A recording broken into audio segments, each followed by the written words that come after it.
ఏ hotel చూసినా వికారమే, ఏ రెస్టారెంట్కి వెళ్ళినా దరిద్రమే. పైన పటారం లోన లొటారం అన్నట్టుగా ఉంది వాటి వ్యవహారం. ఓల్డ్ సిటీ న్యూ సిటీ అన్న తేడా లేదు, చిన్న పట్టణం పెద్ద నగరం అన్న తేడా లేదు.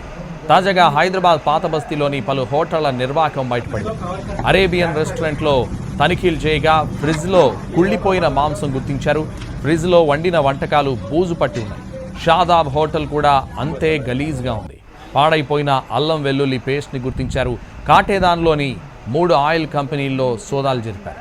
Bhagyanagar oil, Kedia agro, Ambika oil కంపెనీల్లో తనిఖీలు చేస్తే వంట నూనె తయారీలో కంపెనీలు ఏ ఒక్క నిబంధన కూడా పాటించడం లేదు.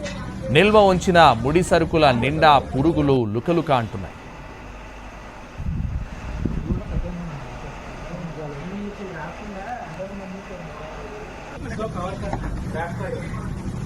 ఏ హోటల్ చూసినా వికారమే, ఏ రెస్టారెంట్కి వెళ్ళినా దరిద్రమే.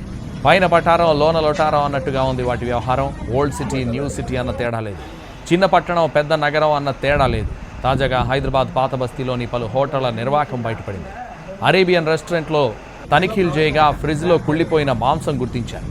ఫ్రిడ్జ్లో వండిన వంటకాలు బూజు పట్టున్నాయి. షాదాబ్ హోటల్ కూడా అంతే గలీజ్గా ఉంది.